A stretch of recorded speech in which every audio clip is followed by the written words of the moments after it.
આમ આદમી પાર્ટી ગુજરાતમાં આ વખતે પહેલી વખત સ્થાનિક સ્વરાજ્યની ચૂંટણી મજબૂતાઈથી લડી રહી છે અને લગભગ 6,000થી વધુ ઉમેદવારો અમે મેદાનમાં ઉતર્યા છે જે ગુજરાતની જનતા માટે લડવા નીકળ્યા છે.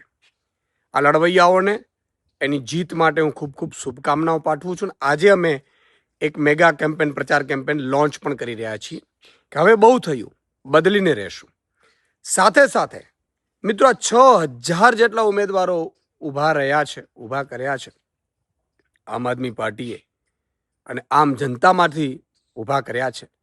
ત્યારે મેં સાંભળ્યું છે એક એવા પણ ખેલ રચાવાના છે, કારણ કે અત્યાર સુધી જે થયું છે તમે જુઓ, આમ આદમી પાર્ટીના જે નેતાઓ ફોર્મ ભરે એને કોઈના કોઈ રીતે કેસમાં જેલમાં નાખી દેવામાં આવે, એને બંધ કરી દેવામાં આવે, ખોટી એફઆઈઆર કરવામાં આવે, હદ ઉપરાંતનો ષડયંત્રો રચાઈ રહ્યા છે.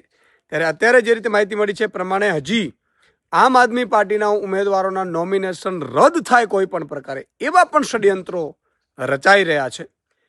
અમે ગુજરાતની જનતાને કહેવા માંગુ છું કે અમે તમારા માટે લડવા નીકળ્યા છીએ.